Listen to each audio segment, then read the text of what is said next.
Hello everyone, ಹೇಗಿದ್ದೀರಾ ಎಲ್ಲರೂ? So ಈಗ ನನ್ನ ಫ್ರೆಂಡ್ದು ಮದುವೆ ವ್ಲಾಗ್ ಕಂಟಿನ್ಯೂ ಆಗುತ್ತೆ. ಆ್ಯಕ್ಚುಲಿ ಈ ಕ್ಲಿಪ್ಪಿಂಗು ನಾನು ಮದುವೆ ದಿನ ರೆಡಿ ಆಗ್ತಿರೋ ಕ್ಲಿಪ್ಪಿಂಗು. ಬಟ್ ಹಿಂದಿನ ದಿನ ಆ್ಯಕ್ಚುಲಿ ಸಂಗೀತ್ ಆಯಿತು. ಅದರದ್ದು ನಾನು ಸ್ಟಾರ್ಟಿಂಗ್ ಏನು ವೀಡಿಯೋ ಮಾಡೋಕ್ಕಾಗಲಿಲ್ಲ. ಯಾಕಂದರೆ ನಿಮಗೆಲ್ಲ ಗೊತ್ತಿರೋ ಹಾಗೆ ನಾನು ಊರಲ್ಲಿದ್ದೆ, ಊರಿಂದ ಬಂದೆ. ಆಮೇಲೆ ಪಾಪುನೂ ಕ್ರ್ಯಾಂಕಿ ಆಗಿದ್ದ, ಅವನ್ನ ಇಟ್ಕೊಂಡು ಎಲ್ಲ ವೀಡಿಯೋಸ್ ಮಾಡೋಕ್ಕೆ ಕಷ್ಟ ಆಯಿತು. ಬಟ್ ನಾವು 2 ಡ್ಯಾನ್ಸ್ ಪರ್ಫಾರ್ಮೆನ್ಸ್ ಮಾಡಿದ್ವಿ. ಆ 2 ವೀಡಿಯೋ ನನ್ನ ಹತ್ರ ಇದೆ. ಆ 2 ವೀಡಿಯೋ ಆ್ಯಡ್ ಮಾಡಿಬಿಟ್ಟು ಆಮೇಲೆ ನಿಮಗೆ ಮದುವೆ ದಿನದ ವೀಡಿಯೋ ಕಂಟಿನ್ಯೂ ಆಗುತ್ತೆ. I hope you enjoy this vlog.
A few moments later.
The next day.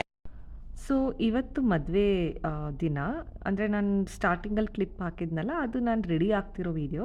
ಅದಾದಮೇಲೆ ಸ್ವಲ್ಪ ಲೇಟ್ ಆಯಿತು, ಹಾಗಾಗಿ ಸ್ಟಾರ್ಟಿಂಗ್ ತಾಳಿ ಕಟ್ಟೋದು ಅದೆಲ್ಲ ತಗೊಳಕ್ಕಾಗಲಿಲ್ಲ. ಸೊ ನೆಕ್ಸ್ಟು ಇಲ್ಲಿಂದ ಶುರು ಮಾಡಿದ್ದೀನಿ. ಹಾಯ್ ಹಾಯ್, ಇವರಿಬ್ಬರು ನನ್ನ ಕಾಲೇಜ್ ಫ್ರೆಂಡ್ಸ್.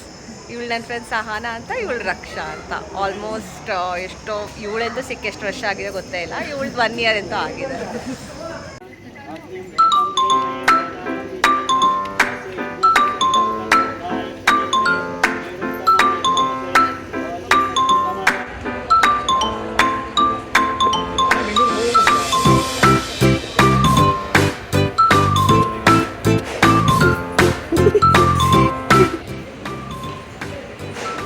ಮಾತಾಡಿ ಏನೋ ಮಾತಾಡ್ತಿದ್ರಲ್ಲ.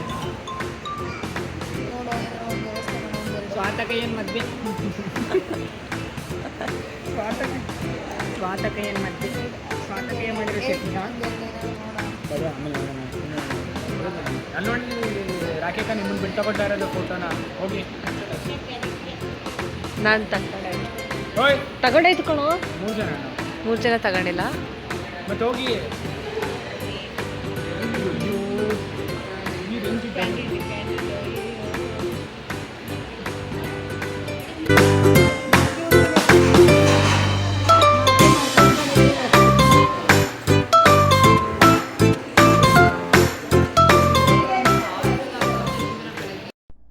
ಸೊ ಇನ್ನೇನು ಮದುವೆ ಮುಗೀತು. ಈಗ ಗಂಡು ಹೆಣ್ಣನ್ನು ಕಳಿಸ್ಕೊಡೋ ಶಾಸ್ತ್ರ ನಡೀತಾ ಇದೆ. ಇದಾದಮೇಲೆ ನನ್ನ ಫ್ರೆಂಡ್ ಬ್ಯಾಂಗ್ಳೂರಿಗೆ ಹೊರಡ್ತಾಳೆ. ನಾನು ನಂದು ಈ ವ್ಲಾಗ್ನ ಇಲ್ಲೇ ಎಂಡ್ ಮಾಡ್ತೀನಿ. ಸೊ ಐ ಹೋಪ್ ನಿಮಗೆ ಈ ವ್ಲಾಗ್ ಇಷ್ಟ ಆಗಿದೆ ಅಂತ. ಈ ವ್ಲಾಗ್ ಇಷ್ಟ ಆದಲ್ಲಿ ಪ್ಲೀಸ್ ಲೈಕ್, ಶೇರ್, ಕಮೆಂಟ್ ಹಾಗೂ ಸಬ್ಸ್ಕ್ರೈಬ್ ಮಾಡಿ. ಇನ್ನು ಯಾರ್ಯಾರು ನನ್ನ ಚಾನಲ್ಗೆ ಸಬ್ಸ್ಕ್ರೈಬ್ ಮಾಡ್ಕೊಂಡಿಲ್ವೋ ಪ್ಲೀಸ್ ಸಬ್ಸ್ಕ್ರೈಬ್ ಮಾಡ್ಕೊಳ್ಳಿ. ನಾನು ನಿಮಗೆ ಮುಂದಿನ ವ್ಲಾಗಲ್ಲಿ ಸಿಗ್ತೀನಿ. ಅಲ್ಲಿವರೆಗೂ ಟೇಕ್ ಕೇರ್, ಬಾಯ್.